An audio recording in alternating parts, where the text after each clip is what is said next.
कम पड़ रहे हैं, महंगाई का रेशियो इस तरह से है, उस दौर में 1000, 3000, 7000, 10,000 में, और बातें खूब हो रही हैं। अभी आपने जो एक बात बहुत अच्छा आई कि स्वास्थ्य बीमा आ गया, अब सारे सत्ता पक्ष के लोग लिए झंडा घूम रहे हैं, अभी उसका ड्राफ्ट नहीं आया। क्या होगा, क्या एक बार जब बेसिक के साथियों के लिए आया था, फिर उसको प्राइवेट रिसिप्ट दे दिया गया, क्या वो किस्तें लेंगी, क्या वो महीने में कुछ देना पड़ेगा, अभी कोई चीज नहीं आया। अगर ये ड्राफ्ट राज्य कर्मचारियों जैसा अगर कैशलेस होता है तो बेहतर है, स्वागत योग्य है, लेकिन अगर उससे इतर जाता है तो सिर्फ एक शगुफा जैसे हजारों बने, वैसे एक शगुफा स्वास्थ्य बीमा भी होगा। और मैं बड़ी विनम्रता के साथ आपके चैनल से कहना चाहता हूं माध्यम से कि कम से कम भाषण कम, डिलीवरी ज्यादा करिए। जो 10,000 में कम जी रहा है उसको 30,000 कब होगा, उसको 40,000 कब होगा, उसको जीने लायक कब मिलेगा, वो आप करिए। मैं आपके साथ हूं, आपका दुख दर्द समझता हूं, इससे क्या मतलब होगा। उसको रोटी चाहिए, उसके परिवार को दवा चाहिए, उसके बच्चे को शिक्षा चाहिए, बहुत पीड़ा में है। भाई कहना नहीं चाहिए, समाज के हमारे अंग हैं, शिक्षा मित्र हैं, चाहे अनुदेशक है, रसोइया है, लेकिन बहुत ही नरकी स्थिति में है। अब बस मजबूरी में आदमी क्या करता है कि इस नेता को कभी पकड़े तो उसके पीछे 6 महीने घूमे, उस नेता को पकड़े उसके पीछे घूमे, और उन्होंने कहा कि वाह वाह हमने करा दिया, हम करा देंगे, बाकी एट लास्ट रिजल्ट क्या है, जीरो। आज भी जीरो ही है जी। बंधु जी, फिर कैसे न्याय दिलवाया जाए? बात ये नहीं है कि जीरो की बात सोच के रुका तो नहीं जा सकता है, जीरो पे हम खड़े तो नहीं हो सकते, हमें तो जीरो से आगे की दूरी तय करनी है। दूरी निरंतर चलना ही तो जीवन है, अगर रुक गए तो जीरो है। जिस दिन जीवन की श्वास आना रुक जाए उस दिन जीरो हो गया। तो इसको, लड़ाई को आगे कैसे किया जाए, इससे हक कैसे लिया जाए, क्योंकि लगातार अब बड़ी तादाद में सेवानिवृत्ति का नंबर आ गया है। सेवानिवृत्ति में भी उन्हें दोहरे रवैया में, मान लीजिए आप शिक्षक हैं, आप 62 वर्ष पर होंगे, उन्हें 60 वर्ष में कर दिया जाएगा। 2 साल अगर वो और नौकरी कर लेते तो क्या बिगड़ जाता विभाग का। ये आपके एक बार एक बेसिक शिक्षा निदेशक आए, विजय किरण आनंद जी, वो एक नया सुगुगा चला गए।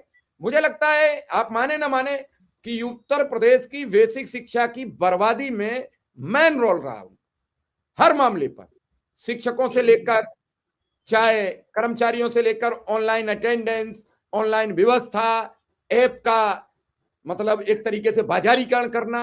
एक एक टीचर 32 काम करेगा और 32 काम करने के बाद उस अनुदेशक और शिक्षा मित्र को 10,000 रुपया मिलेंगे, लेकिन काम आ गया तो जो शिक्षक करेगा वही तुम करोगे।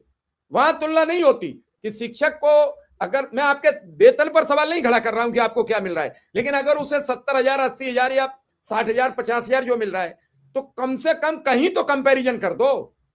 जब काम पर कंपैरिजन नहीं है, बीएलओ बनेगा, शिक्षा मित्र भी बनेगा, शिक्षक भी बनेगा, अनुदेशक भी बनेगा, लेकिन जब वेतन का नंबर आएगा तो उसे साबित करना पड़ेगा। और सर, अभी एक और हुआ, आपके ध्यान में लाना चाहता हूं कि अनुदेशकों को सर्विस का प्रमाण पत्र नहीं दिया अधिकारियों ने। उन्होंने हेडमास्टर के लिए अप्लाई किया तो 5 वर्ष का एक्सपीरियंस मांगा गया, तो कहा कि आप कॉन्ट्रैक्ट, अरे भैया कॉन्ट्रैक्ट में सब पढ़ा तो रहे हैं आपके यहाँ, आपको देने में क्या दिक्कत है? आप हमारे साथ काम कर रहे हो, कल हमारे चैनल को छोड़कर दूसरे को जाओ और आप मुझसे कहो कि आपके यहाँ 5 साल काम किया है, आप हमें लिख के दीजिए हमने 5 साल काम किया है, तो मेरी जिम्मेदारी है, मेरी लायबिलिटी है कि मैं 5 साल का आपका अनुभव प्रमाण पत्र बना के दूं। ये कौन सी एक्टिंग आ गई कि भैया आप तो कॉन्ट्रैक्ट बेस हो? अरे कॉन्ट्रैक्ट बेस रहे तो आपके संस्थान में, पढ़ाया तो शिक्षा विभाग में है, तो कम से कम जो टॉप 10 लेवल है वो सब अनुदेशकों ने ले लिए हैं लगातार, 1-1, 2-2 नंबर छोड़ के। तो कम से कम 10, 20, 50 लोग तो हेडमास्टर हो जाते, उससे भी निजात नहीं दिलाई। तो मैं तो कहूंगा कि आपके संगठन की थोड़ी बात सुनी जाती है, इस मुद्दे को आप गहनता से देखें, बात करें, चर्चा करें। जी जी बिल्कुल, मैं सहमत हूं। पहले दिन से मैं इस बात को कहता रहा हूं कि देखिए, जब सरकार की नियति सही ना हो तो उसका एक ही रास्ता होता है, सड़क पर संघर्ष। नियति अगर सही होती तो अब तक बहुत लंबा टाइम बीता है, चाहे शिक्षा मित्र हो, चाहे अनुदेशक हो, चाहे रसोइया हो, लंबा टाइम बीता है।